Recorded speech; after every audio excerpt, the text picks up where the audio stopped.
contractuels qui sont multiples qu'on survolera, puisque ce n'est pas vraiment l'objet aujourd'hui, mais on en parlera bien entendu. Alors j'ai encore un petit bruit de fond, je ne sais pas si vous arrivez à couper les micros, Esther, hein,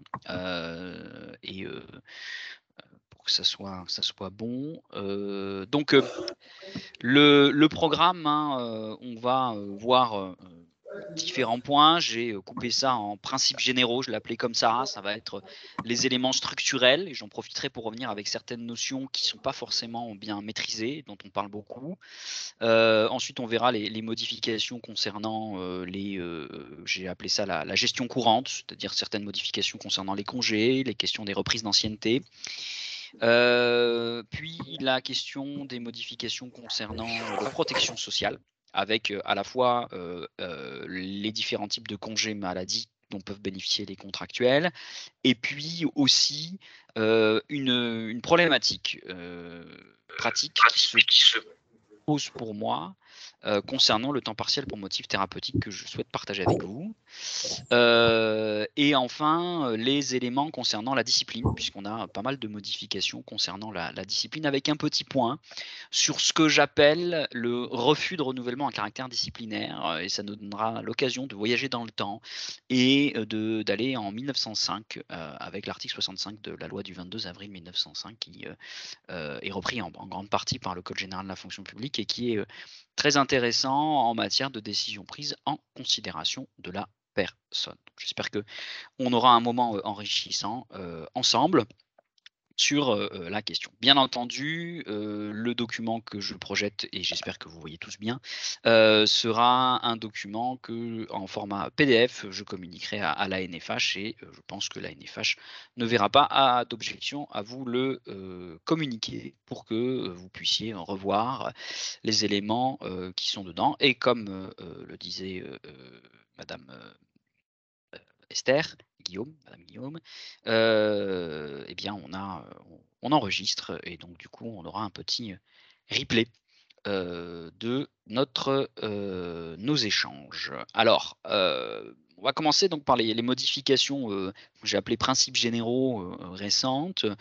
Premièrement, et c'est tout naturel, les derniers textes sur les agents contractuels modifient le décret 91-155 en ce sens qu'elle modifie les renvois législatifs vers le Code général de la fonction publique.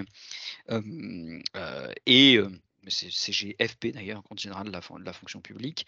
Donc rien de folichon entre guillemets. Je reviendrai quand même vite fait sur les motifs de recrutement parce que ça peut être sympathique. On a par contre, on en parlait justement récemment avec une directrice, une harmonisation des compétences des commissions consultatives paritaires sur celles des CAP.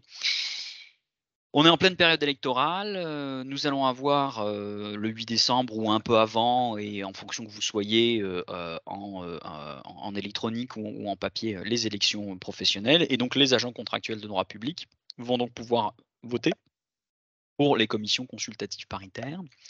Et ces commissions consultatives paritaires, qui sont portés par l'établissement support du département, voient leurs compétences grandement augmenter. Ce qui, et là je parle aux établissements support, va rendre nécessaire des réunions plus fréquentes, si d'aventure les agents utilisent vraiment toutes les possibilités nouvelles de saisine des commissions consultatives paritaires. Parce qu'il y a quand même beaucoup de choses qui sont mis en plus par rapport à avant.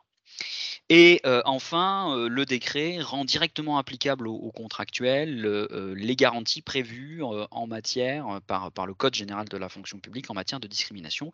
Ce qui me donnera l'occasion rapidement de revenir sur la notion de discrimination et sur les actes qui sont concernés par la protection contre les discriminations, parce que j'ai remarqué qu'on en parle beaucoup, mais que finalement, il y a assez peu de personnes qui sont capables de donner une définition claire de ce qu'est une discrimination, à ne pas confondre par exemple la discrimination avec la rupture d'égalité.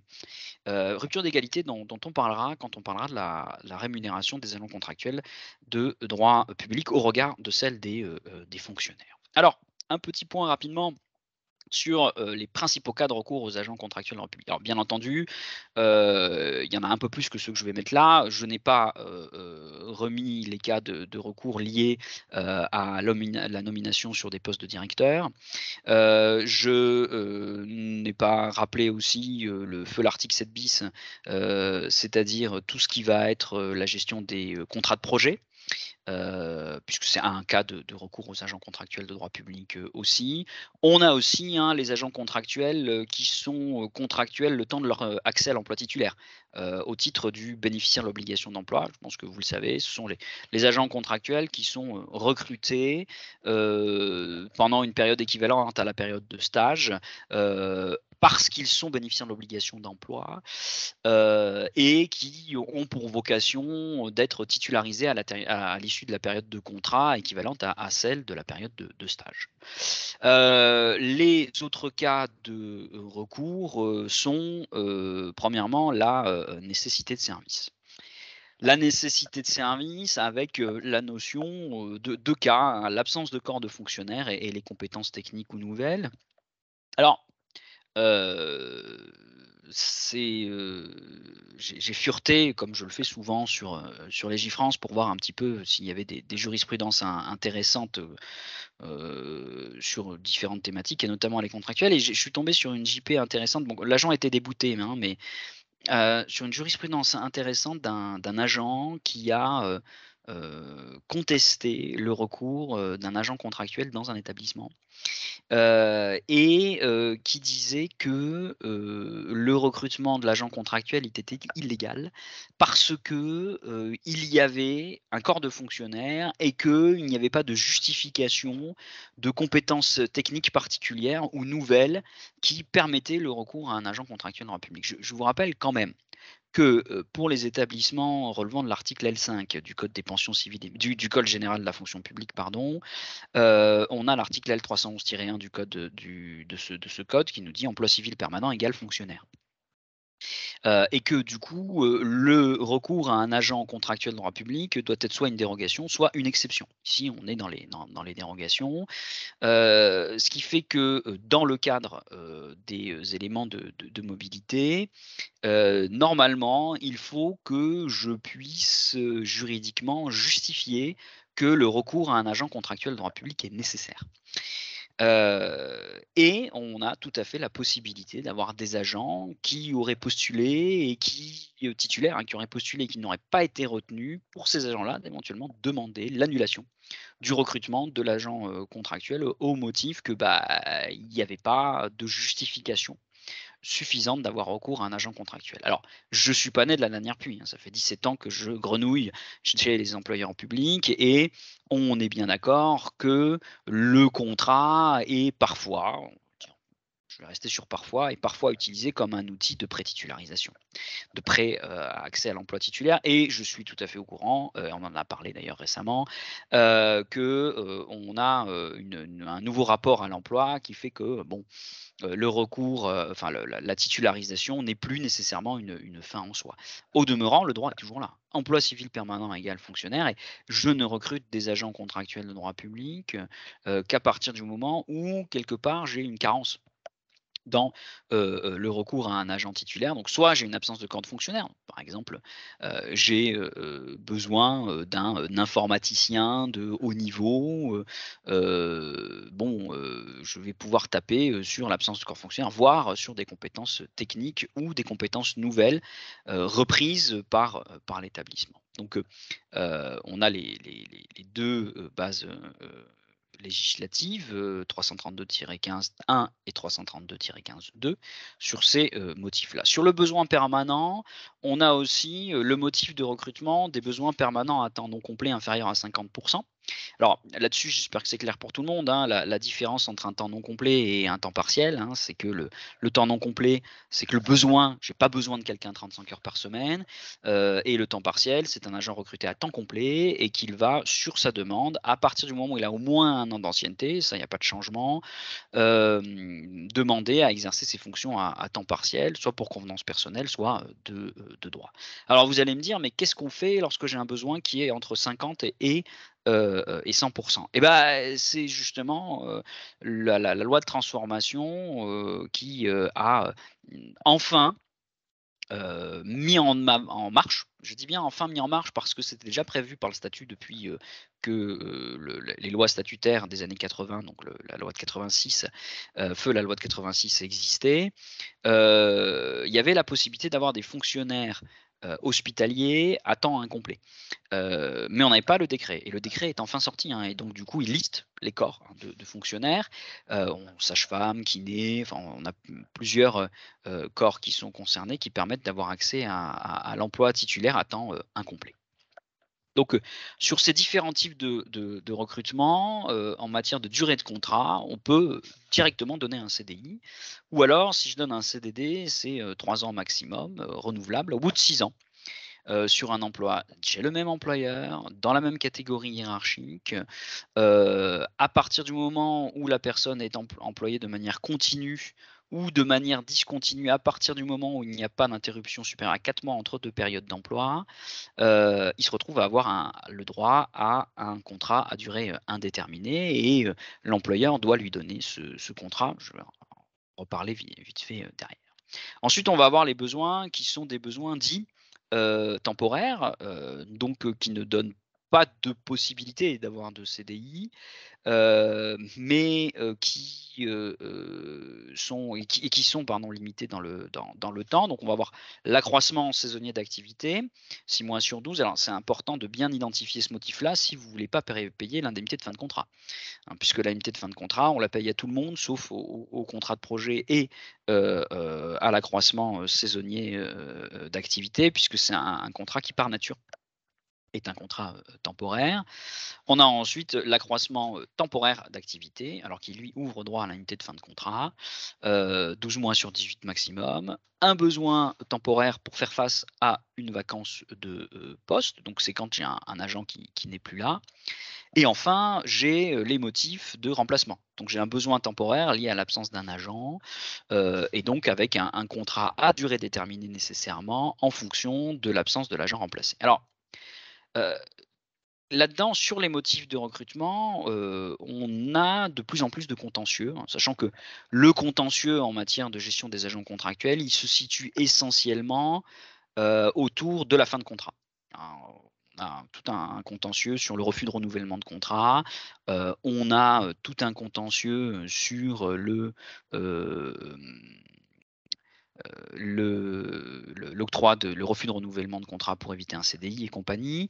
Et puis on a aussi un contentieux sur le contrôle de la réalité du motif de recrutement. C'est-à-dire qu'on n'hésite pas, le juge n'hésite pas à requalifier, des motifs de recrutement qui ne seraient manifestement pas réels. C'est-à-dire que j'ai un agent qui est recruté pour un accroissement temporaire d'activité, pour un contrat saisonnier ou pour des motifs de remplacement qui, en réalité, exerce, des missions qui, sont, structurantes, voire permanentes, hein. Je pense notamment à une jurisprudence du Conseil d'État de mars 2015 où, le juge administratif a requalifié, plusieurs contrats de remplacement, en besoins structurels de remplacement. En disant: «Certes, l'agent, il était recruté pour remplacer un tel, un tel, un tel, un tel, un tel, par, plusieurs contrats à durée déterminée, mais au final, la simple répétition de ces contrats, le simple nombre de contrats, matérialise de facto un besoin permanent de remplacement. Et donc il aurait fallu, recruter l'agent contractuel, non pas sur, un besoin, temporaire de remplacement, mais, sur, un besoin, permanent de remplacement. Alors, ceci étant dit, hein, sur les conditions d'octroi de CDI, dans le versant hospitalier, on peut immédiatement donner un CDI à partir du moment où l'agent est dans un motif d'emploi, permanent. Et je dois donner un agent qui, est recruté sur un besoin permanent à partir du moment où il a 6 ans chez le même employeur, à partir du moment où il n'y a pas d'interruption supérieure à 4 mois entre 2 contrats. Hem, Quel que soit le motif de recrutement. C'est-à-dire que si je recrute un agent contractuel de droit public, sur, un motif, de remplacement pendant 2 ans, puis après que je le recrute sur un motif de besoin permanent, au bout de 4 ans de besoin permanent, il aura le droit à un CDI, parce que 4 plus 2 égale 6. C'est-à-dire que tant que je suis sur un motif temporaire, je ne peux pas avoir de CDI, mais à partir du moment où je suis un besoin permanent, l'ancienneté décomptée pour avoir les 6 ans, tient compte de l'ensemble des motifs de recrutement. Alors, attention quand même aussi à la question pour le calcul de la durée d'interruption. Les périodes d'urgence sanitaire ne comptent pas. C'est comme s'il n'y avait pas d'interruption de contrat pendant les périodes d'urgence sanitaire. Du coup, bon, on est en train d'en sortir, mais on peut avoir une situation où d'agents ont été recrutés sur différents motifs et qui se retrouvent à avoir les 6 ans, compte tenu de la période d'urgence sanitaire. Enfin, et pour en finir sur le CDI, on est bien d'accord que l'agent qui atteint 6 ans en cours de contrat, l'employeur doit lui proposer une modification du contrat en cours, un avenant. Alors moi, je fais bien la différence entre l'avenant et le renouvellement, hein. L'avenant, c'est la modification d'un contrat en cours, et le renouvellement, c'est le contrat qu'on relance pour une nouvelle période. Donc c'est pas une modification d'un contrat en cours. Donc du coup, si mon agent attend les 6 ans en cours de contrat, je dois lui proposer un avenant, donnant, un caractère indéterminé, à la relation contractuelle. Soit dit en passant, hein, CDD et CDI, il y a assez peu de différence, hein. Contrat à durée déterminée, c'est un contrat dont on connaît le terme. Un contrat à durée indéterminée, c'est un contrat dont on ne connaît pas le terme, mais qui en a un de terme. C'est pas un contrat à durée infinie. Un agent contractuel de droit public en CDI, c'est pas un assimilé fonctionnaire, hein. Le monde se divise en 2 catégories. Il y a les fonctionnaires et les autres. Et il y a pas d'assimilation d'un statut par rapport à l'autre. Alors, concernant l'harmonisation des compétences des commissions consultatives paritaires, donc là, je pense à Tours, je pense je crois que c'est Orléans qui doit être l'établissement support, donc à tous les établissements supports, qui vont donc avoir de nouvelles commissions consultatives paritaires qui vont commencer à siéger à compter du 1er janvier. Ces commissions consultatives paritaires ont des compétences élargies. On reste sur des compétences d'avis préalables nécessaires avant tout licenciement intervenant postérieurement à la période d'essai. Donc le licenciement en cours ou au terme de la période d'essai ne nécessite pas l'avis de la commission consultative paritaire, mais tous les autres types de licenciements, oui, il faut l'avis de la commission consultative paritaire, y compris en cadre disciplinaire, à partir du moment où j'ai une sanction disciplinaire autre que l'avertissement, le blâme et la toute nouvelle, et on en reparlera des sanctions disciplinaires, et la toute nouvelle exclusion temporaire pour une durée maximum de 3 jours, de manière parallèle avec les fonctionnaires. Donc là, il y a pas vraiment de changement. Par contre, il y a des changements liés au congé, au refus de congé et d'exercice des fonctions. La commission consultative paritaire est compétente pour connaître des décisions refusant le bénéfice de la plupart des congés liés à la formation. Alors notamment le congé lié à la formation des cadres et animateurs de la jeunesse, mais aussi les litiges sur le temps partiel, que ce soit le refus d'un temps partiel ou que ce soit les modalités d'organisation du temps partiel. Alors c'est pas un avis qui est préalable à la décision, mais c'est une possibilité, hein, finalement, de saisir la commission consultative paritaire d'une contestation en recours administratif préalable non obligatoire d'une décision de refus ou d'une contestation des modalités de mise en œuvre d'un temps partiel. De la même manière, ce sont les décisions refusant une demande de congé au titre du CET.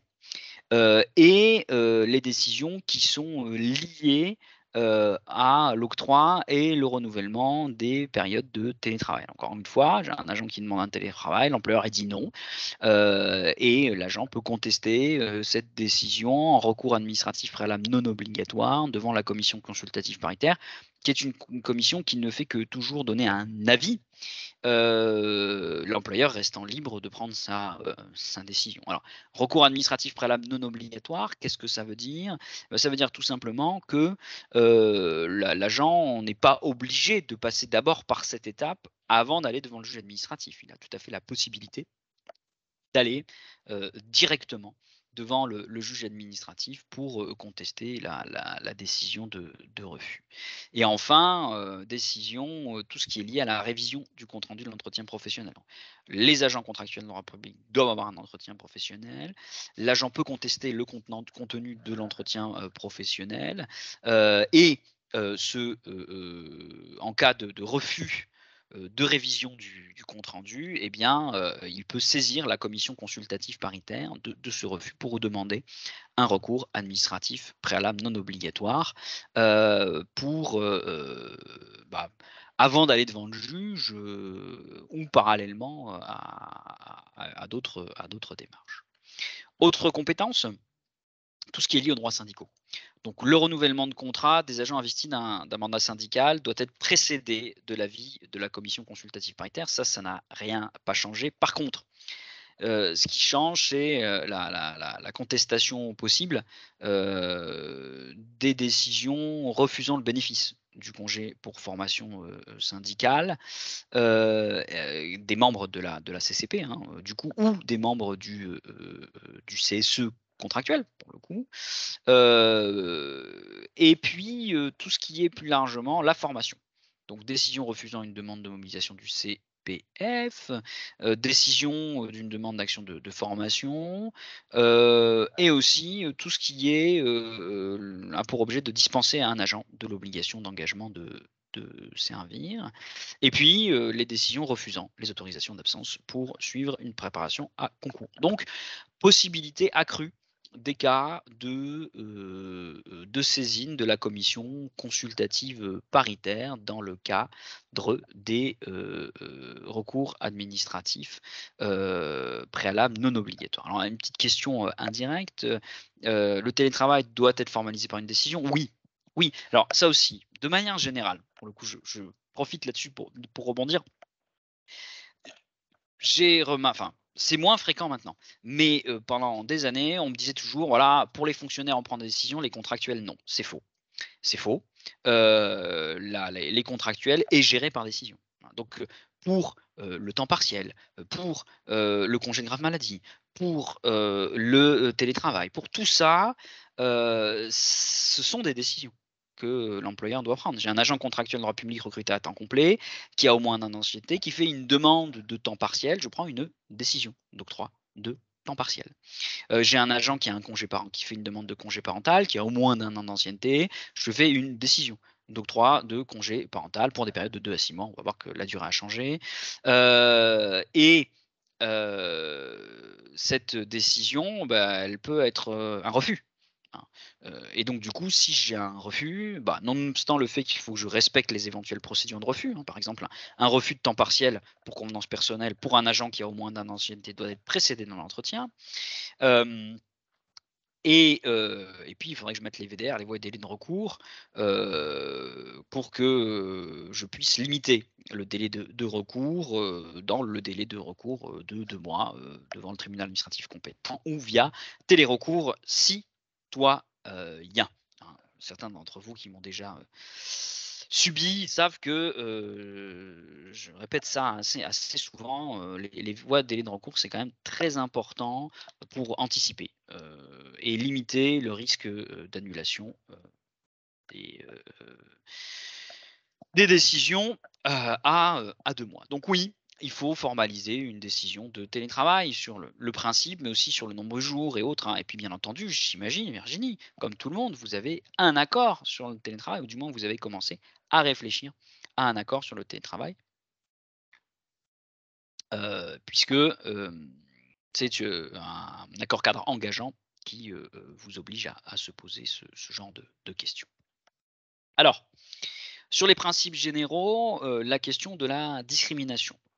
Rapidement, qu'est-ce que c'est qu'une discrimination? Si j'avais le temps, j'aurais bien aimé faire un petit, un un petit sondage, hein, pour savoir ce que c'est, mais le temps manque, alors je vais aller directement à la réponse. Le code général de la fonction publique, introduit une protection en matière de discrimination qui est donc reprise par, le, décret 91/155. Une discrimination, elle est définie législativement. C'est-à-dire qu'on ne parle de discrimination qu'à partir, du moment, où, eh bien, je remplis, les conditions, légales de la discrimination. On va parler de discrimination lorsque 3 conditions sont réunies. Premièrement, un traitement moins favorable d'une personne placée dans une situation comparable à une autre. Deuxièmement, fondé sur un motif prohibé par la loi. Et troisièmement, dans un domaine déterminé par, la loi. Alors, même si les conditions de la discrimination sont remplies, on a quand même ce qu'on appelle les conditions essentielles et déterminantes. Je veux dire par là, par exemple, la limite d'âge d'un agent, heu, c'est quand même prendre une décision en se fondant sur un critère d'âge qui est prohibé par la loi, dans un domaine de l'accès à l'emploi qui est prohibé par la loi, qui est déterminé par la loi. Pour autant, il y a une condition essentielle et déterminante qui permet de justifier cette discrimination. Hein, donc, bon, j'ai pas le temps de tout développer là-dessus, mais même si on a une apparence de discrimination, j'ai pas forcément de discrimination. Qui plus est, quand on parle de discrimination, il faut que la décision soit fondée sur les éléments de discrimination. Par exemple, j'ai le droit de refuser le renouvellement de contrat d'un agent qui est en état de grossesse médicalement ou visuellement constaté. À partir du moment où je ne le fais pas parce que l'agent est en état de grossesse, bien entendu. Si j'ai recruté un agent contractuel sur un motif de remplacement et que l'agent remplacé revient, même s'il est en état de grossesse, et qu'elle attendait quintuplé, et j'ai le droit de refuser le renouvellement du contrat parce que la raison pour laquelle je refuse n'est pas liée à son état de grossesse, mais est liée à la nécessité de service qui est indépendant de son état de grossesse. Par contre, si j'ai, un agent qui est en état de grossesse, et que je refuse le renouvellement sur ce motif-là, là, on est dans la discrimination. Qui plus est, il ne faut pas confondre la discrimination avec, la question de la rupture, d'égalité, ou la rupture d'équité, de traitement. C'est pas parce que quelque chose n'est pas discriminatoire qu'elle est forcément légale. Par exemple, refuser le renouvellement du contrat d'un agent contractuel parce qu'il atteint les 6 ans et qu'il va avoir un CDI, c'est absolument pas discriminatoire. Mais pour autant, c'est illégal. Alors, lorsqu'une décision est illégale parce que fondée sur une discrimination, là, on a, une augmentation de la responsabilité de l'employeur avec du coup une augmentation des éventuels dommages et intérêts, dont, l'agent pourrait, demander, hem,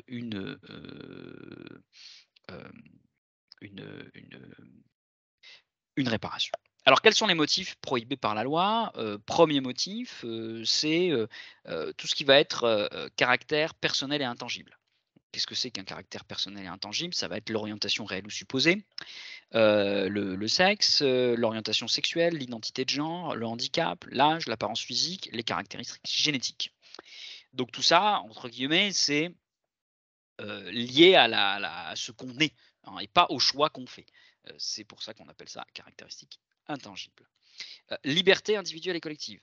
Donc la liberté individuelle et collective, c'est l'appartenance vraie ou supposée à une religion, les opinions politiques, syndicales, les mœurs, hein, autant de raisons qui permettent de ne pas avoir d'être dans un critère de discrimination. Heu et puis les caractéristiques évolutives, donc on va avoir l'état de santé, la grossesse, la situation de famille, la nationalité, le lieu de résidence, la vulnérabilité économique, l'incapacité à s'exprimer, la domiciliation bancaire ou la perte, d'autonomie.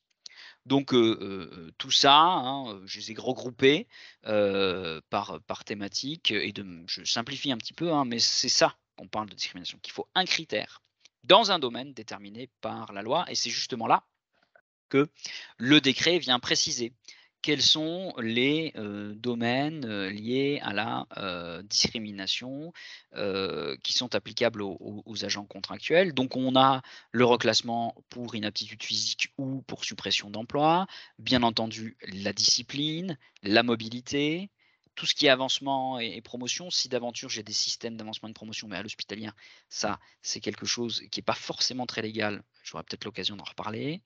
La formation, l'évaluation, le non-renouvellement de contrat, hein, bien entendu, donc refuser le renouvellement de contrat d'un agent en état de grossesse c'est une décision qui est illégale et discriminatoire. La portabilité du contrat, dans le sens reprise d'activité d'un employeur à l'autre, hein, à ne pas confondre avec la possibilité d'avoir un CDI lorsque je quitte un établissement avec un CDI pour aller dans la territoriale, par exemple. Tout ce qui est lié au recrutement, le licenciement, bien entendu, et puis tout ce qui va être lié à la détermination et à la réévaluation de la rémunération. Alors, la rémunération, justement. La rémunération est un enjeu pour les contractuels de droit public qui est important. J'ai eu, il y a quelques années, avec le PPCR, est-ce qu'on applique le PPCR aux contractuels? La réponse juridique, elle est non. Un contractuel n'est pas fonctionnaire. Le PPCR concernait les fonctionnaires. Maintenant, si j'avais un agent contractuel dont la rémunération était déterminée par référence explicite sur l'acte de recrutement à des grilles de rémunération de contractuels, à des titulaires, pardon, à des corps, des cadres d'emploi avec leur structuration, mécaniquement, le PPCR, entre guillemets, s'appliquer. C'est un petit peu la même chose qu'on a eu avec la revalorisation, le passage en catégorie B et autres, hein, d'un point de vue juridique. Parler d'application à des contractuels de dispositifs qui concernent les fonctionnaires, ça n'a pas de sens, hein, parce que ils ne sont pas dans la même situation statutaire. Au demeurant, après, il y a la question de l'opportunité, et puis il y a aussi la question de comment je fixe la rémunération, comment cette réévaluation évolue, et quel est le contrôle du juge en matière de rémunération. Heu, Premièrement, en ce qui concerne la fixation de la rémunération, le code général de la fonction publique, est venu, légiférer après la loi de transformation de la fonction publique, sur cette notion-là et nous dit que, la rémunération des agents contractuels, elle dépend des fonctions exercées, de la qualification requise, de l'expérience des agents et qu'elle peut tenir compte de leurs résultats professionnels et des résultats collectifs. Par exemple, je ne dois pas tenir compte du motif de recrutement pour déterminer la rémunération. Quand on a un texte comme ça et qu'on me fixe les critères qui doivent être utilisés pour fixer la rémunération des agents, c'est cela que je dois utiliser et je ne dois pas en utiliser, d'autres parce qu'en plus on n'a pas le mot «notamment», hein. En tenant compte, point, c'est de l'indicatif, et donc je dois utiliser ces critères-là. Ça reste assez flou. Il y a quand même un élément important, aussi supplémentaire que j'ai mis en rouge ici, c'est la rémunération est fixée par l'autorité compétente. Alors l'autorité compétente, c'est qui? Eh ben, c'est, l'autorité, investie du pouvoir de nomination, c'est-à-dire c'est le directeur. Je ne sais pas si, vous vous souvenez, vous avez, déjà eu l'occasion d'aller voir, une, la jurisprudence sur la prime de service. Alors, qu'on a tendance à simplifier un petit peu et dans laquelle on dit voilà, les contractuels n'ont pas le droit à la prime de service. Ce qui est intéressant, c'est de savoir pourquoi le juge en 2008 nous dit contrairement au juge du fond que les agents contractuels n'ont pas le droit à la prime de service. Et en fait, il dit, alors que l'arrêté nous dit que les contractuels y ont droit. En fait, il nous dit que cet arrêté pris par le ministre est justement pris par le ministre et que la seule entité qui est compétente pour déterminer la rémunération d'un agent contractuel d'un établissement, c'est pas le ministre, c'est le directeur, c'est la IPN. Et c'est en ce sens-là qu'il a dit et qu'il a, dans son arrêt de principe, indiqué que l'agent, les contractuels ne pouvaient pas, au titre de l'arrêté, avoir la prime de service fixée par arrêté. Soit dit en passant, vous avez remarqué que dans la définition de la composition de la rémunération, on a, et je le fais réapparaître, elle peut tenir compte, la rémunération, des résultats professionnels et des résultats collectifs du service. C'est quoi la prime de service? C'est un petit peu la même chose, hein. C'est une prime collective qui est liée aux résultats personnels, mais on pourrait tout à fait imaginer un dispositif de rémunération à la libre appréciation de l'employeur, permettant de tenir compte de l'atteinte des résultats professionnels des agents contractuels, voire même de l'atteinte des résultats collectifs, dans le cadre de l'équivalent de ce qui existe à la territoriale et à l'État, du complément indemnitaire annuel pour les agents contractuels de droit public. Alors, comment fixer cette rémunération? 3 principes, hein. Premièrement, il y a une liberté et on peut tout à fait, hein, déterminer, une structuration de la rémunération dans le contrat. Cette structuration de la rémunération dans le contrat, elle doit, par contre obéir au principe d'équité et d'égalité. C'est-à-dire qu'un agent contractuel de droit public devrait avoir à expérience et activités similaires avec sujétion particulière, grosso modo, une, rémunération équivalente l'un et l'autre. Sinon, bah, on peut aller dans la rupture d'égalité, voire, dans la, discrimination. Donner un indice minimum à un aide-soignant parce qu'il est recruté sur un motif de remplacement, je ne vais pas y aller par 4 chemins, c'est illégal. Ce qu'on devrait voir, c'est quelle est l'expérience de cet aide-soignant et grosso modo, combien percevrait un fonctionnaire exerçant des fonctions comparables, pour, déterminer sa rémunération. On n'est pas dans la même situation réglementaire entre titulaires et contractuels. Donc, leurs modalités de structuration de la rémunération, peuvent être, et c'est tout à fait possible, différents. Simplement, comme je l'ai dit, il faut qu'il y ait un certain équilibre, hein. Il est illégal de sous-rémunérer un agent, comme il est illégal de surrémunérer un agent contractuel de droit, public. En tout état de cause, seule l'AIPN est compétente pour fixer la rémunération et c'est, je me suis trompé tout à l'heure, c'est dans la jurisprudence de 2009 du Conseil d'État sur la prime de service que, le juge vient, confirmer ce principe, hein, qui était déjà, dans le statut. Alors, il y a 2 jurisprudences très intéressantes qui, nous illustrent un petit peu tous ces principes-là. Il y en a une qui a pas tout à fait 1 an et une qui est en plus récente.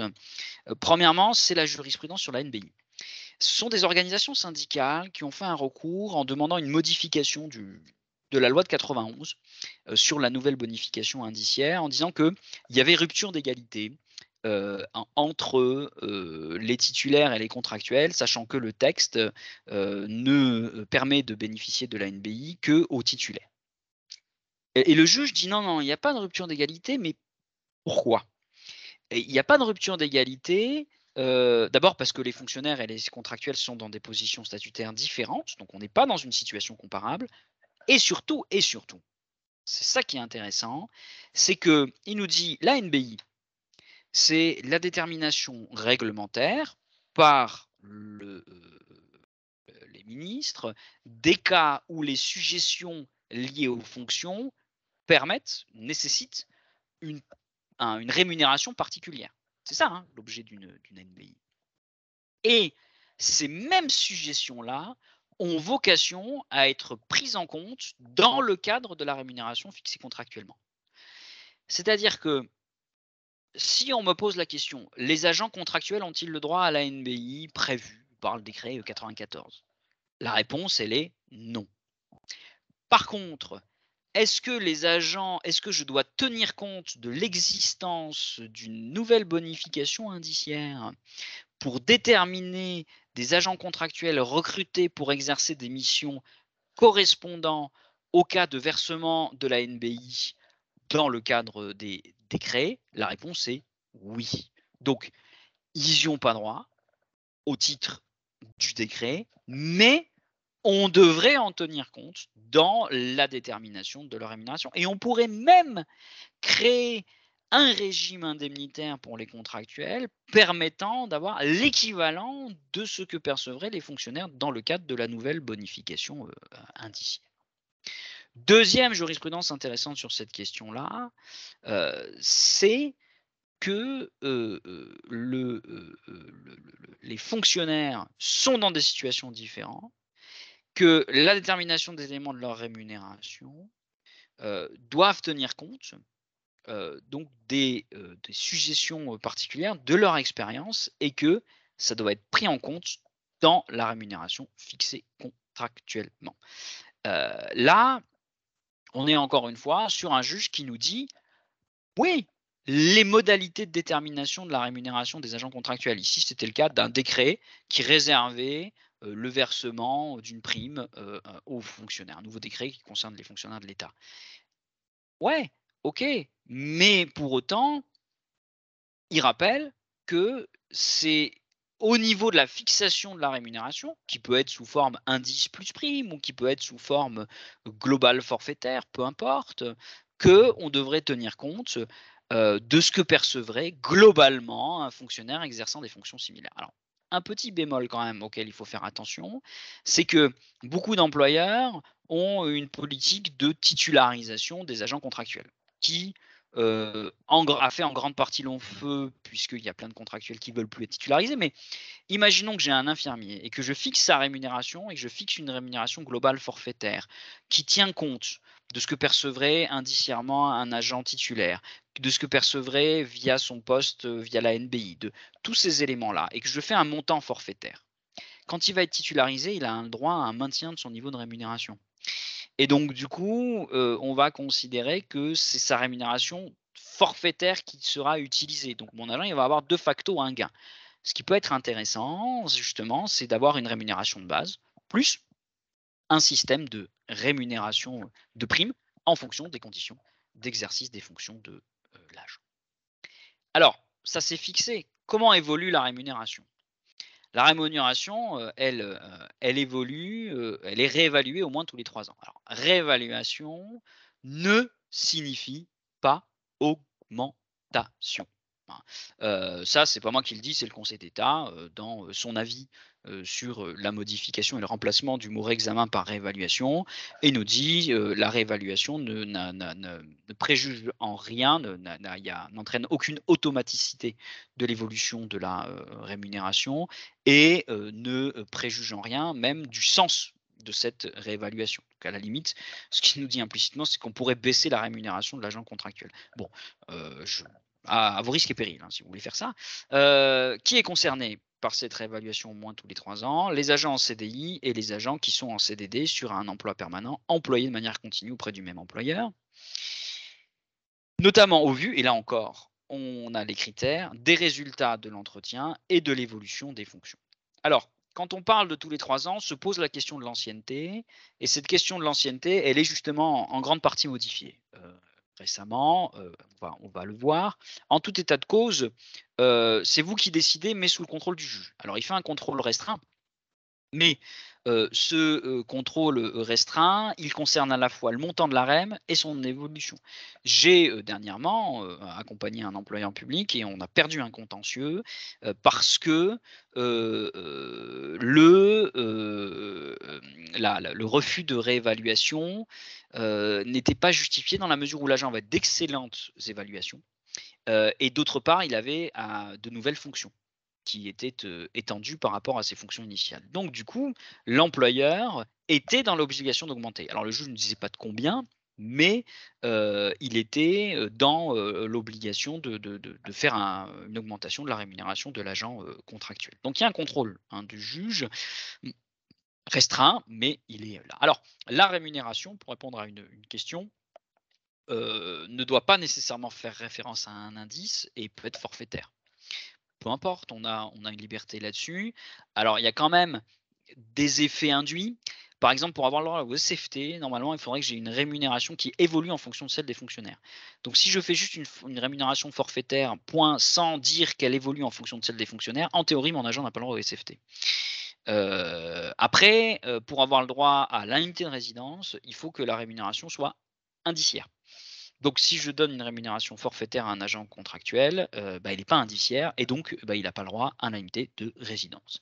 Après, derrière, sur la composition de la rémunération, indice plus prime, peu importe, ou rémunération forfaitaire plus prime, peu importe, ou rémunération globale forfaitaire qui prend tout en compte, peu importe, liberté est laissée à l'employeur pour déterminer la composition de la rémunération. Son montant, c'est une liberté entre guillemets conditionnelle, conditionnée au fait que ce soit raisonnable par rapport à ce que percevrait un agent et un agent titulaire exerçant des fonctions similaires dans des conditions comparables. Alors concernant les modifications liées à la gestion courante, on a différents petits éléments.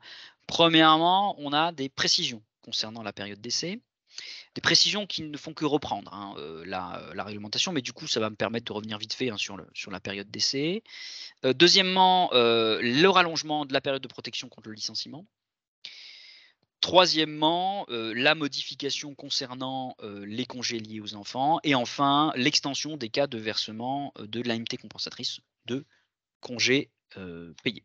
Donc ça, c'est des modifications qui sont liées à précisément au dernier décret. Donc concernant la période d'essai, petit rappel, hein, la période d'essai, c'est d'abord uniquement pour le premier contrat. Bref, pas pour les contrats renouvelés. 1 jour maximum par semaine de durée de contrat, dans la limite de 3 semaines pour un contrat inférieur ou égal à 6 mois, 1 mois pour un contrat inférieur ou égal à 1 an, 2 mois pour un contrat inférieur ou égal à 2 ans, 3 mois pour un contrat supérieur à 2 ans et 4 mois pour un contrat à durée indéterminée. On retrouve des éléments qui se rapprochent du privé là-dessus. Renouvellement possible, une fois pour une durée au plus égale à sa durée. Petit rappel aussi, dans la fonction publique, on ne parle pas, comme pour le CDD, de rupture anticipée ou de résiliation de la période d'essai, on parle de licenciement. On parle de licenciement, un licenciement qui peut avoir lieu en cours ou à l'issue de la période d'essai, et qui, dans un cas comme dans l'autre, doit être précédé d'un entretien préalable.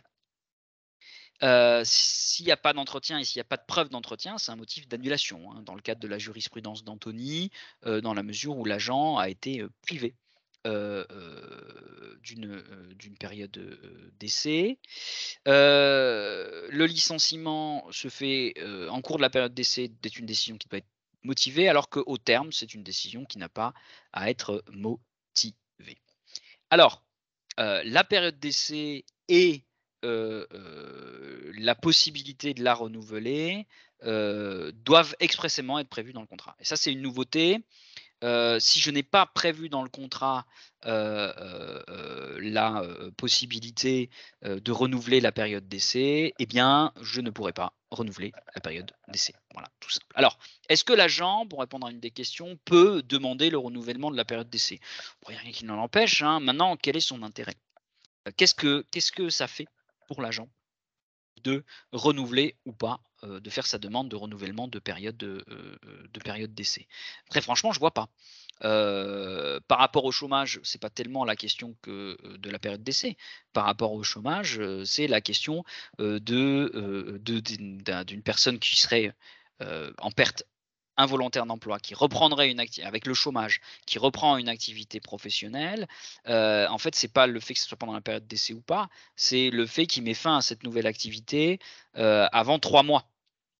Hein, 88 jours, effectifs. Donc voilà, après, pour conserver une liberté de départ, bah, je démissionne, hein, voilà, madame bienvenue, c'est, que j'ai, ou pas, que je sois ou pas dans la période d'essai, je peux dire: «Je démissionne». Bon voilà.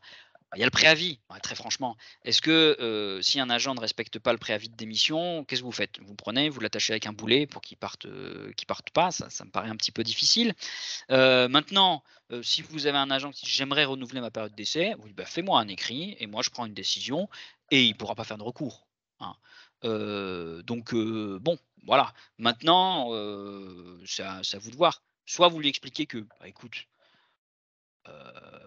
le, il y a tu pourras démissionner après, et puis, soit on vous dit: «Bon, bah, tu veux renouveler, tu veux renouveler». Mais après derrière ça change pas grand chose. Alors, non, y a-t-il un délai de prévenance pour informer le professionnel de sa fin de période d'essai? Non, on n'est pas comme dans le privé du tout. On n'a pas de délai de prévenance. Simplement il faut être dans, la période d'essai pour pouvoir refuser, pour pouvoir licencier au cours de la période d'essai. La différence entre un licenciement en cours ou au terme de la période d'essai avec un licenciement après, c'est l'absence de CCP, de commission consultative paritaire. Donc, par contre, il faut vraiment un entretien.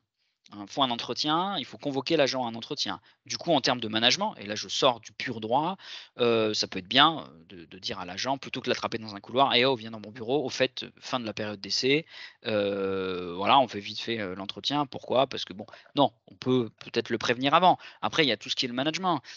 Ça me semblerait quand même un petit peu délicat qu'un agent, après 4 mois, alors qu'il a un CDI, qu'on arrive un matin et qu'on dise, bah bon, refus de renouvellement de la période, licenciement au terme de la période d'essai. Peut-être que le manager aurait pu faire les choses un petit peu avant. Mais ça, c'est pas du droit, hein. C'est du management. Et pour autant, c'est quand même essentiel dans les relations professionnelles. Par contre, il y a une question de droit qui n'est pas réglée et qui, elle, me hante de temps en temps dans mes cauchemars de droit de la fonction publique. C'est la question de la prolongation de la période d'essai au titre des absences.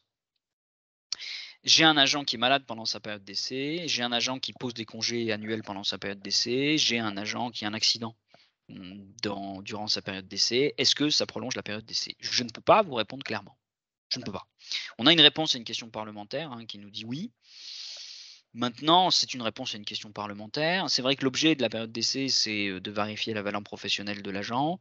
Donc, bon, bah voilà, c'est un risque et on vit avec le risque. Il faudrait, c'est à la limite formaliser la prolongation de la période d'essai du fait de l'absence de l'agent. Alors, en ce qui concerne la protection contre le licenciement, donc là, petit rappel, aucun licenciement ne peut être prononcé lorsque l'agent est en état de grossesse. Ou lorsqu'il est dans un congé lié à l'accueil de l'enfant. Donc, maintenant on a ce vocabulaire-là, les congés liés à l'accueil des enfants, c'est à la fois le congé de naissance de 3 jours, le congé maternité, paternité, congé de l'adoption, ou congé d'accueil de l'enfant. Donc, non seulement donc ça change pas, c'est une disposition d'ordre public du code du travail, donc on ne revient pas là-dessus. Ce licenciement ne peut pas non plus être prononcé avant l'expiration d'une période de 4 semaines suivant l'expiration des congés liés à l'accueil de l'enfant, ci-dessus. Ce qui change, c'est qu'on passe à 10 semaines. Donc il y a 10 semaines de protection à l'issue du congé, pour pouvoir, licencier l'agent. De toute façon, entre le moment où je décide de licencier un agent et le moment, où j'ai, l'ensemble des éléments qui me permettent de le licencier, il y a de grandes chances qu'on ait déjà entamé largement ces, 10 semaines, J'ai même plutôt des cas de recours, de, contestation, d'agents qui demandent des dommages et intérêts du fait du temps mis par l'employeur pour les licencier. Donc, bon, quoi qu'il en soit, mais voilà. Alors, non, alors, aucun licenciement, oui, mais peut-on ne pas renouveler le contrat si l'agent est en congé mater? Bien entendu, madame de Neuville, qu'on peut le faire. On peut le faire à partir du moment où on ne le fait pas parce que l'agent est enceinte. Je reprends l'exemple que j'ai donné tout à l'heure. J'ai un agent qui est recruté pour remplacer Paulette, qui bénéficie d'un congé de longue maladie de 6 mois. Je prends cet agent contractuel, je le recrute, motif, remplacement de Paulette. Je mets bien l'article et tout, le motif. Cet agent, il a 6 mois de contrat. À la fin du contrat, on est jusqu'à 6 mois, donc un mois avant, j'informe l'agent de ma décision de refuser le renouvellement du contrat. En l'occurrence, sur le fond, Paulette revient, elle va mieux. L'agent vient vous voir en disant: «Oui, mais attendez madame, je suis en état de grossesse». Bah, vous lui répondez: «Félicitations, ça change rien au fait que je refuse le renouvellement de ton contrat». Par contre, certains établissements avaient comme pratique, et je suis sûr que ce n'est pas votre cas, lorsqu'un agent était en état de grossesse, qu'il arrivait en fin de contrat à durée déterminée, de refuser le renouvellement du contrat parce que l'agent était enceinte, d'attendre qu'elle ait son congé mater avec les IJ maternité de la caisse primaire d'assurance maladie pour ensuite les recruter à nouveau. Bon, ça, c'est pas légal. Voilà. Donc, peut-on ne pas renouveler le contrat si l'agent est en congé maternité? Oui, si je le fais pour un autre motif que son état de grossesse. Ça, c'est tout à fait faisable. Alors, justement, puisqu'on parle de grossesse et d'enfants, hein, on a dans le décret des modifications concernant les congés liés aux enfants autres, hein, que ceux qui sont liés à l'accueil de nos charmantes têtes blondes, brunes ou rousses. Hem, donc premièrement, c'est de manière parallèle aux disponibilités, pour convenance, aux disponibilités pour élever un enfant, pour les fonctionnaires, on a l'extension du congé non rémunéré pour élever un enfant jusqu'aux 12 ans de l'enfant. Bon, alors après, ça concerne donc les agents qui sont quand même, sur le long terme, de l'agent, et qui, bon voilà, souvent qui ont un CDI ou mais c'est pas le cas le plus fréquent. Alors, j'ai une petite question avant que j'en revienne au 2e cas, sur, quid de l'aptitude au moment du renouvellement? Alors déjà, dans le cadre, du décret sur les conseils médicaux, la condition, de l'appréciation de l'aptitude physique au recrutement, ne concerne maintenant que, les emplois qui sont des emplois à fort risque d'usure professionnelle, dont on ignore la liste, puisque ça sera défini par le statut, particulier. Ça, c'est un premier élément. Deuxièmement, la condition de l'aptitude, physique liée à, une personne qui est en état de grossesse, c'est pas lié au renouvellement du contrat, hein. Parce que là, on retombe sur un autre type de discrimination qui est, l'état de santé, et dont la grossesse n'est pas une maladie, hein, on s'entend, mais on est un petit peu dans la même, logique, discriminatoire.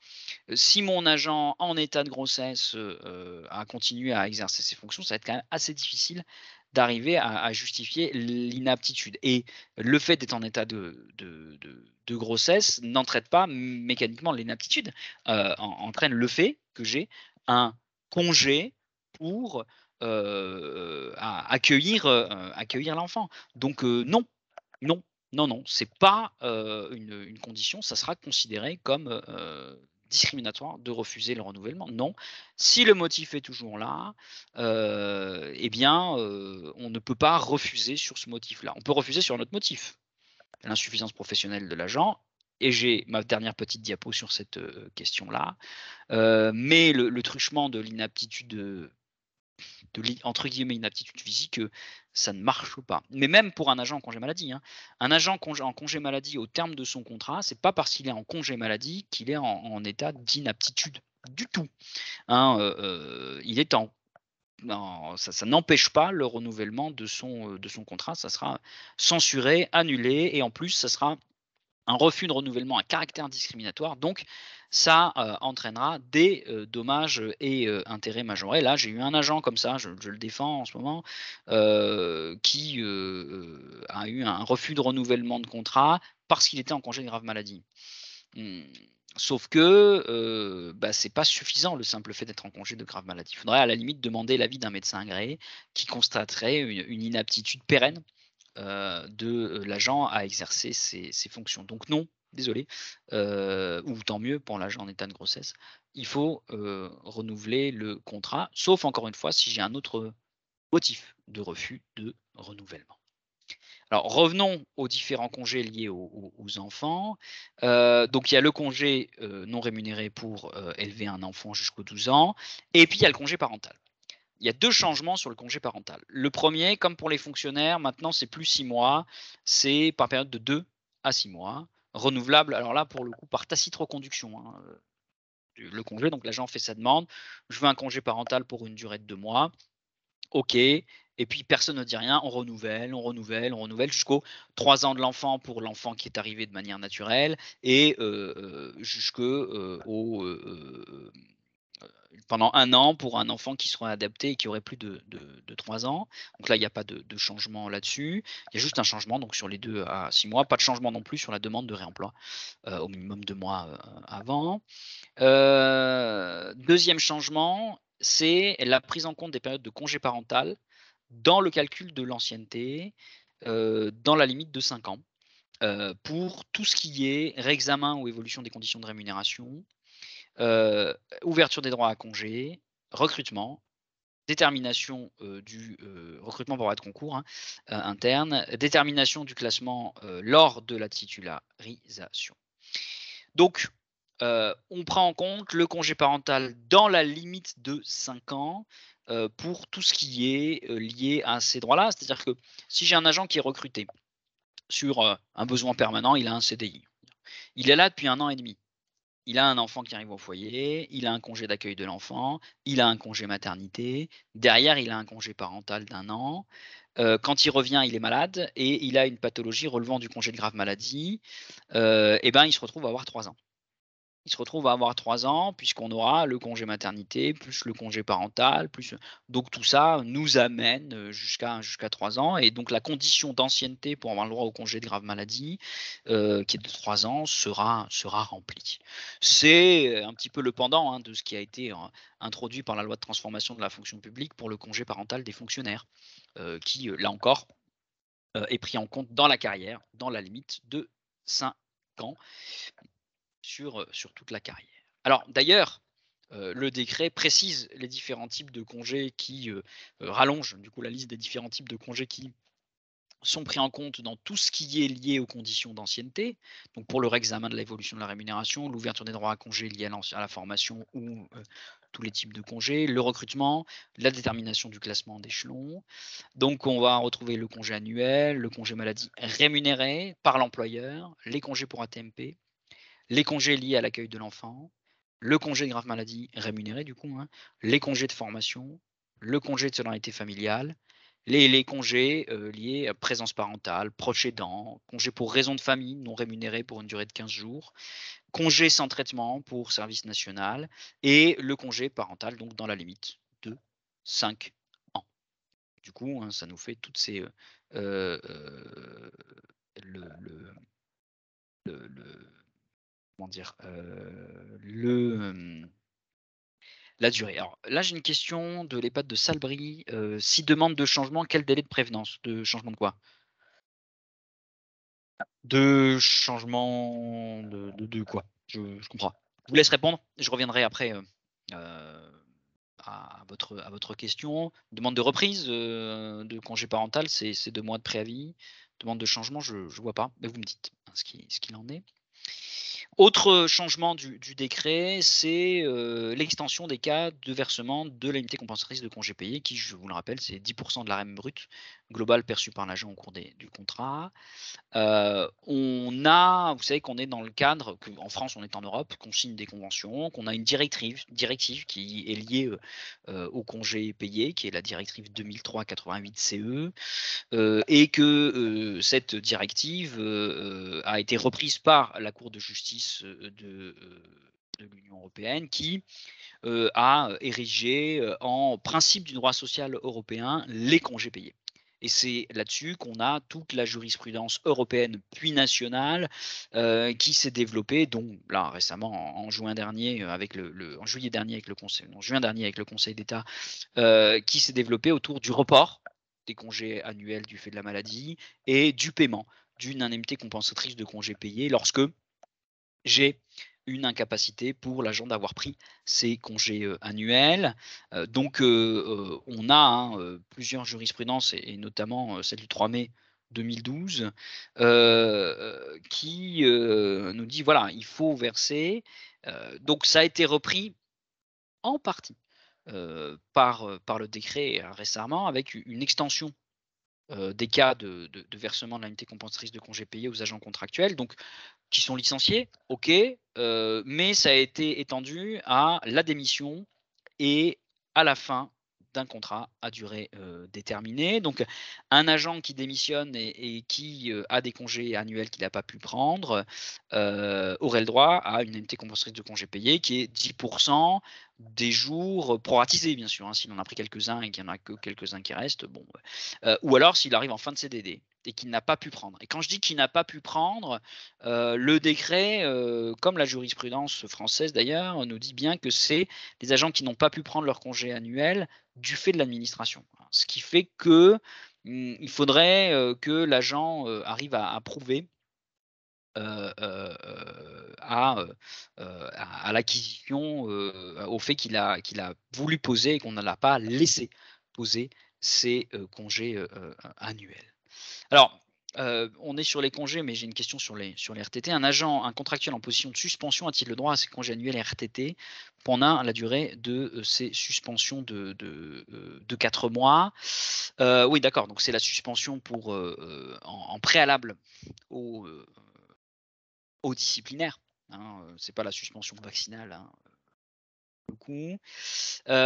Donc l'acquisition de, congés, annuels, oui, ça oui, parce qu'il est toujours en activité, il est rémunéré, il est censé exercer ses fonctions, et les RTT non, hein. Pour avoir le droit à un RTT, il faut être à la disposition de son employeur sans pouvoir vaquer à ses occupations personnelles. Et là, pour le coup, madame Pro, ça veut dire que dès qu'un agent, n'est pas à la disposition de son employeur sans pouvoir vaquer à ses occupations personnelles, il n'a pas le droit à des RTT. Donc ça concerne l'agent qui est en congé, maladie, mais aussi, alors attention, je sais qu'il y a encore des pratiques erronées sur cette question-là, l'agent qui est en congé maternité n'acquiert pas, hein, maternité, paternité, il n'acquiert pas de RTT. Il acquiert des congés annuels, oui, mais il n'acquiert pas, de RTT. Ah oui, la suspension de l'activité. Attention madame Pro, hein, c'est, une période qui est, réputée être, une période d'activité. Je parle de la suspension, dans le cadre d'une mesure conservatoire, hein, avant la sanction. Alors il y aura un cas spécifique de l'agent qui ferait, l'objet, de mesures transitoires pénales, par le juge d'instruction, qui l'empêcheraient de venir servir. Mais je vais en reparler tout à l'heure de la suspension, on pourrait revenir à ce moment-là. Je vais répondre du coup à l'EHPAD de Salbris qui a complété sa question. Si un congé parental d'une durée initiale de 2 mois est prolongeable tacitement, si l'agent souhaite reprendre, quel est le délai de prévenance? 2 mois. 2 mois. Il faut qu'il, informe son employeur pour, organiser c'est-à-dire c'est la durée du congé, parental. Autre modification, les congés pour raison de santé. Alors, il n'y a pas vraiment de modification, si ce n'est, les congés pris en compte pour déterminer, l'ancienneté de l'agent. Donc je vous ai fait un tableau récapitulatif que vous pourrez imprimer et afficher dans votre bureau si vous voulez. Comme ça vous donnera les droits à congé. On est bien d'accord, hein, que les agents contractuels de droit public sont, affiliés pour l'ensemble des risques, au régime général de la sécurité sociale et que les congés dont on parle ici, sont des congés, avec rémunération de la part de l'employeur. Heu, 1 type de congé, le congé maladie, hein, au moins de 4 mois d'ancienneté. 2e type de congé, le congé de maladie grave où il faut au moins 3 ans d'ancienneté avec l'avis du coup du conseil médical en formation restreinte après saisine du médecin, agréé. Là-dessus, il y a pas de changement. Pour accident du travail, maladie pro, prise en charge par le régime général, hein, et maintien de rémunération dans les conditions qu'on a vues. En fait, ce qui change, essentiellement, c'est 2 choses. Premièrement, c'est l'avant-dernier décret qui le fait, plus de conditions d'ancienneté pour avoir le droit au congé maternité rémunéré. C'est-à-dire que dès le 3e jour, mon agent qui se retrouve, à, bénéficier, à remplir les conditions d'un congé maternité, au revoir madame de Neuville, un congé maternité, et bien on lui donne son congé rémunéré, hein, pendant la durée prévue par, le statut, général des fonctionnaires qui lui-même renvoie à la durée prévue par le code du travail. Donc ça, c'est première modification et deuxième modification, c'est donc la liste des congés qui sont pris, en compte, dans, l'ancienneté nécessaire avec tous les nouveaux petits congés et surtout le congé parental pour une durée de 5 ans maximum. Donc pas de choses, vraiment transcendantales, hein, mais bon, il il faut les connaître. Alors par contre, moi ce qui m'embête plus, et je suis vraiment un peu dubitatif devant ça, c'est la question du temps partiel pour motif thérapeutique des agents contractuels. On est d'accord, comme je l'ai dit, les agents contractuels, sont affiliés à la CPAM pour bénéficier de tous les risques, y compris le temps partiel pour motif, thérapeutique, et que pour vous, en tant qu'employeur, l'agent, n'a pas de maintien de rémunération. Je le paye, au regard, de, la, rémunération correspondant à, l'activité réellement exercée. J'ai un agent, qui fait avec un certificat médical fixant une quotité, qui, vous donne un certificat de temps partiel pour motif thérapeutique. Vous, en tant qu'employeur, vous n'avez pas de questions à vous poser. C'est temps partiel et vous le payez à temps partiel.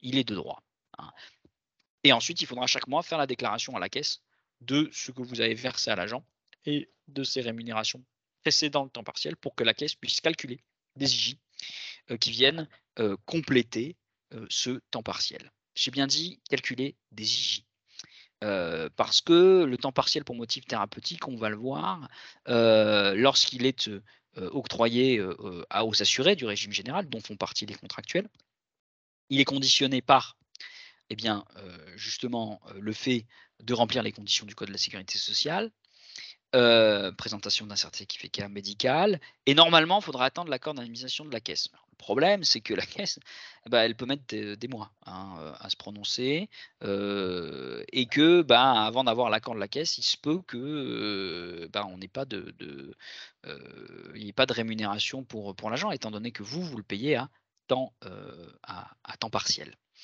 Heu et au régime général, la durée d'indemnisation, c'est pas 1 an. La durée d'indemnisation, elle est plus longue, et c'est là où ça pose un problème. Alors je m'explique. Le texte, le décret modifié, nous dit que l'agent contractuel, va être, en matière de temps partiel pour motif thérapeutique, géré de la même manière qu'un fonctionnaire, à l'exception, des cas, de saisine du médecin agréé, puisque là-dessus, c'est le médecin agréé qui est, hem, qui est compétent pour les fonctionnaires pour donner un avis. Là, il n'y a pas médecin agréé, ce qui paraît logique. Par contre, en termes de durée, je suis embêté. Alors, en 2 mots, le temps partiel pour motif thérapeutique des agents contractuels de droit public, c'est une extension d'1 an de la durée maximum de versement des IJ. C'est-à-dire que la durée maximum de versement des IJ, c'est 1 an, prolongeable jusqu'à 3 ans en cas d'affection de longue durée, et du coup, lorsque j'ai un temps partiel pour motif thérapeutique, je vais rallonger ça d'1 an. Mais ce qui veut dire que je peux avoir un temps partiel pour motif thérapeutique de 4 ans, de 3+1. Hein. Donc, par exemple, j'ai un agent qui a une affection de longue durée, qui, a, un arrêt de travail, et donc chez vous un congé maladie, pendant une durée de 6 mois, et il peut bénéficier, de, 3 ans de 2 ans et 6 mois de temps partiel pour motif thérapeutique. Puisque, c'est jusqu'aux 3 ans plus l'année de temps partiel pour motif thérapeutique. Or, le décret nous limite le temps partiel pour motif thérapeutique à 1 an. Il y a un petit peu une problématique, d'un point de vue statutaire. Je trouve qu'il y a, une petite problématique quand même d'articulation entre ce décret et à la réalité de la protection sociale des agents contractuels de droit public. De plus, un agent contractuel de droit public qui a épuisé ses droits à IJ de 3 ans plus 1 an, peut, lorsqu'il a une perte de capacité de gain d'au moins 2/3, sur sa demande, bénéficier d'une pension d'invalidité du régime général.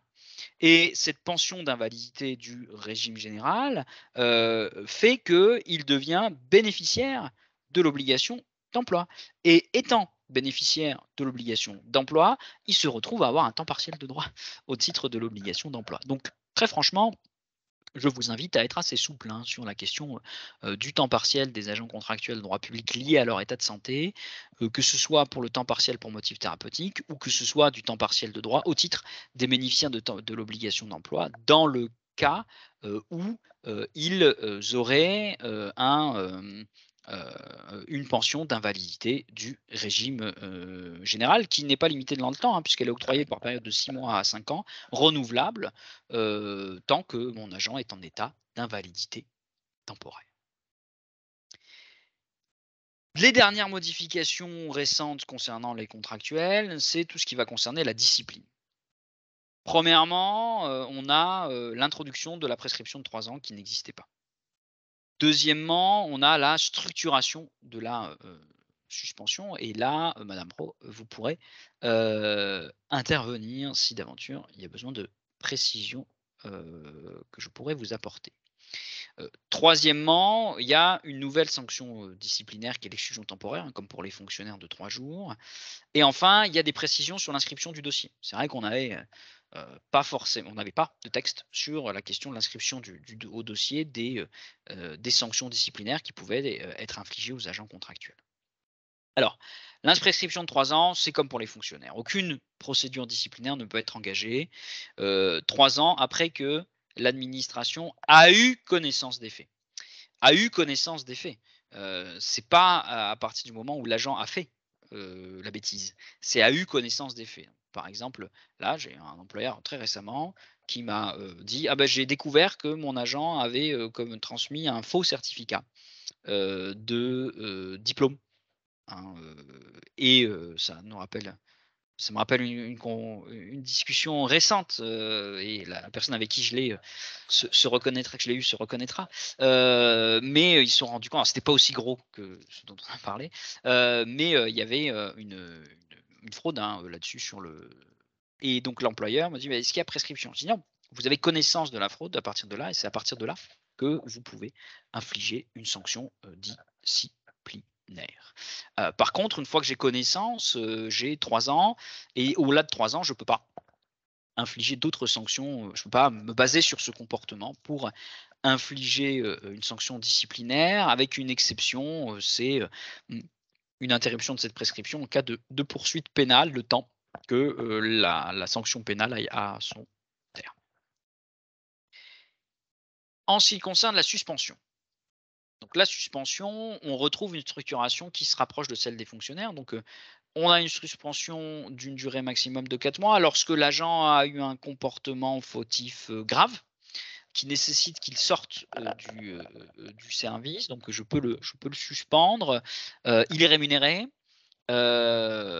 Et cette suspension me laisse le temps de mener à bien la procédure disciplinaire et elle se termine, soit, au moment, où je suis arrivé à la conclusion que, bah, finalement, bah, on est allé un peu vite en besogne et l'agent, n'a pas eu de comportement fautif, hein. Ça peut tout à fait faire, être le résultat d'une enquête administrative qui serait menée, par, l'employeur.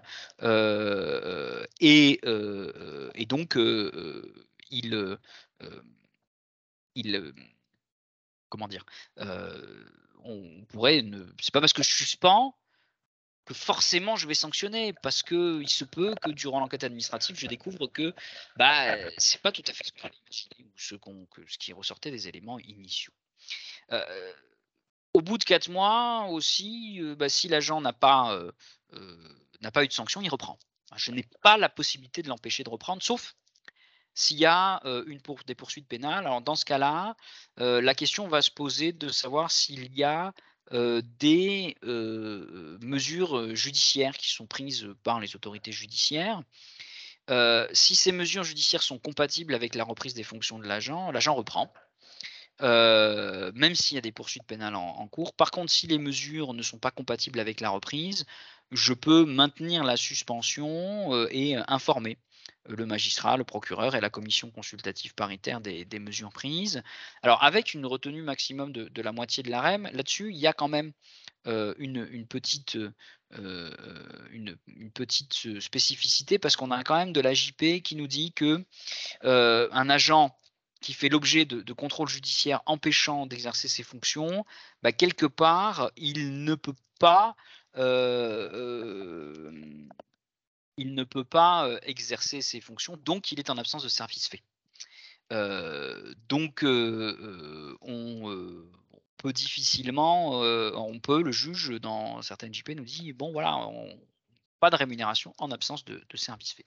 Alors maintenant, pour répondre à la question de Madame Pro sur une suspension dès 4 mois, pas celle, hein, liée à des contrôles pénals. Donc un agent qui n'a pas de procédure pénale, ou alors qui n'a pas de mesure pénale l'empêchant de reprendre ses fonctions et que je décide de suspendre le temps de la procédure disciplinaire, donc qui aurait des congés annuels à prendre, est-ce que je peux les imposer? La réglementation me dit que, en théorie, je ne peux pas imposer des congés annuels à un agent. Par contre, ce que vous pourriez faire, madame Pro, mais là, c'est un petit moment conseil, ce serait d'écrire à l'agent, de dire: «Voilà, vous avez 5 jours de congés annuels à prendre avant la fin de l'année. Je vous donne la possibilité de les poser, avant la fin de l'année, de telle date à telle date. À défaut, vous les perdrez». Après, il y a le CET aussi, hein. Est-ce que votre agent, est là suffisamment longtemps pour ouvrir un CET? La question ah oui, pardon, vous avez répondu: «Son contrat étant terminé au 31/12». Oui, bah, vous lui dites et alors du coup là, on tombe sur l'ICCP et sur les cas de versement de l'ICCP, j'ai dit que, l'ICCP est dû si l'agent n'a pas pu prendre ses congés annuels du fait de l'administration. Si là, vous dites à l'agent: «Bah, voilà, je te propose d'utiliser tes congés par un document formalisé, écrit, recommandé ou remis en main propre et autres. Je te propose de poser tes congés annuels à l'issue de la suspension», et que l'agent refuse de le faire, on aurait un argument pour refuser le paiement de l'ICCP. Sur le fondement, non du fait que c'est l'agent qui est à l'origine du fait qu'il n'ait pas pris ses, congés annuels et ce n'est pas l'employeur qui ne lui a pas permis de prendre ses, congés, annuels. Alors, une autre question, un agent en arrêt maladie peut être suspendu, hein. Déjà, je voudrais qu'on précise la notion de suspension. Est-ce que vous me parlez de cette suspension-là ou de la suspension vaccinale? Bon, je vais prendre les devants. Je vais répondre aux 2 questions. En ce qui concerne la suspension, vaccinale, la suspension vaccinale, le Conseil d'État nous dit qu'on peut suspendre un agent en congé maladie, dans un arrêt de principe de mars 2022. On peut suspendre un agent pour défaut vaccinal, dans le cadre d'un congé maladie, qui est en congé maladie. Simplement, la suspension ne prend effet qu'au terme du congé maladie. Voilà. Maintenant, un agent, en, congé maladie, pour la suspension disciplinaire, là, on a d'autres jurisprudences où, le juge nous dit que, l'agent, qui est en congé maladie, peut être suspendu, mais, avec une date d'effet encore une fois au terme, du congé et que par ailleurs, lorsque l'agent est suspendu, s'il tombe malade, s'il a un congé maladie, le congé maladie vient, mettre fin à la suspension, et ensuite l'employeur peut reprendre derrière une suspension. Maintenant, quel est l'intérêt pour un agent, de se mettre en congé maladie, alors qu'il est suspendu? Je ne vois pas. Parce qu'il est rémunéré et autres. Bon, maintenant s'il le fait, ben, vous mettez fin à la suspension, vous le mettez en congé maladie. Et puis quand il a fini son congé maladie, s'il le finit un jour, vous reprenez une décision de suspension. Parce que du coup, si vous faites pas ça, la suspension court et puis, mon agent pourra reprendre l'issue. Les sanctions disciplinaires. Donc là, on a de nouveaux jouets. Premièrement, voici, l'état grosso modo des sanctions disciplinaires, applicables, avant, la, le dernier décret, donc avertissement, blâme, qui sont des sanctions disciplinaires qui ne nécessitent pas autre chose qu'une information de l'agent, rappel de communication de droit, éventuelle enquête administrative, mais qui ne nécessitent pas l'avis de la commission consultative paritaire. L'exclusion temporaire des fonctions pour une durée maximum de 6 mois pour les CDD et une durée maximum d'1 an, avec un sursis total ou partiel, d'une durée maximum d'1 mois pour les CDI, nécessite l'avis de la commission consultative paritaire, tout comme le licenciement pour, faute, pour motif disciplinaire qui nécessite l'avis de la commission consultative paritaire. Qu'est-ce qui change? 1, nouvelle sanction disciplinaire, l'exclusion temporaire des fonctions pour une durée maximum de 3 jours sans avoir besoin de l'avis de la commission consultative, paritaire. Avec, la possibilité, pour les, CDI, faire un sursis, un sursis qui, bah, du coup, a une durée maximum de 3 jours, et avec révocation du sursis, dans le cas où il y a une nouvelle exclusion temporaire, qui est prononcée dans les 3 ans suivant la date à laquelle la sanction a été prise.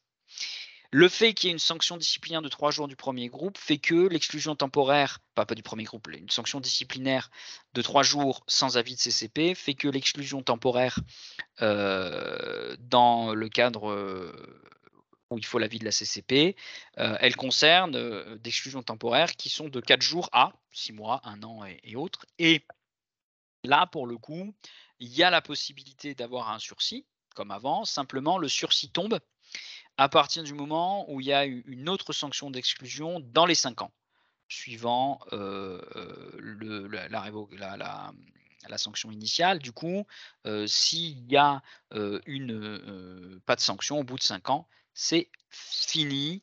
Je ne peux pas, il n'y a plus de sursis. En ce qui concerne le dossier.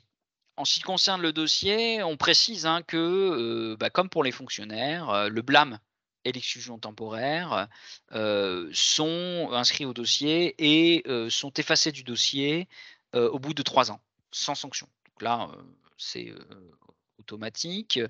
En ce qui concerne l'exclusion temporaire, elle est effacée après 10 ans sur demande de l'agent. Alors, je voudrais faire une toute petite parenthèse parce que je ne sais pas si vous l'avez vu, et je l'ai découvert par hasard. Le code général de la fonction publique a modifié les règles de suppression, de la, de l'inscription au dossier des sanctions disciplinaires, et mine de rien, ça a posé des soucis dans le cadre des élections professionnelles. Parce que maintenant, avant, il fallait l'avis de la CAP pour, la suppression. C'est toujours dans le décret, hein, sur, le process disciplinaire, mais le code général, qui est censé être à droit constant, modifie ça en disant que, l'agent, dans les mêmes conditions qu'ici, l'agent qui a une sanction, après 10 ans, il peut demander l'effacement, et que, l'employeur ne peut refuser que s'il y a eu une autre sanction disciplinaire. Ce qui change quand même pas mal la donne, hein, et ce qui a posé des questions puisque, c'est une des conditions pour certaines sanctions disciplinaires pour être candidat aux élections.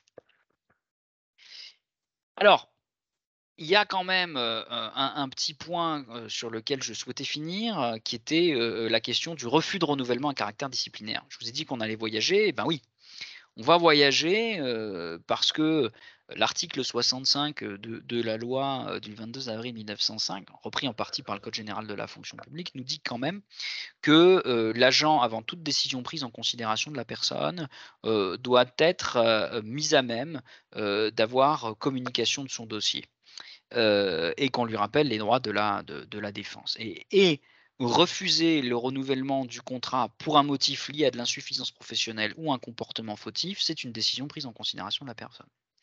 Et donc, le juge est déjà intervenu, et notamment le 5 novembre 2020, le juge de cassation, hein, le juge de principe, en nous disant que, eh bien, la circonstance que des considérations relatives à la personne de l'agent soient par ailleurs susceptibles de justifier une sanction ne fait pas obstacle par elle-même à ce qu'une décision de non-renouvellement du contrat soit légalement prise, pourvu que l'intéressé ait alors été mis à même de faire valoir ses observations. Ça veut dire qu'en théorie, si je refuse le renouvellement du contrat d'un agent parce qu'il n'est pas bon, eh bien, je devrais, en théorie, lui rappeler le droit à, consultation, du dossier, et lui permettre de pouvoir, faire valoir éventuellement ses observations. Alors, on a eu, une question concernant, l'indemnité de fin de contrat, et comme, j'ai un petit peu de temps, oui, je veux bien en parler 5 minutes. Je vais vous rappeler les points, principaux, qui encadrent, cette prime, de versement, enfin ce versement de cette prime, cette indemnité, pardon, indemnité de fin de contrat. Alors, les conditions pour avoir, l'indemnité de fin de contrat, de manière très succincte, hein, j'ai fait un petit tableau sur cette question-là. Donc on a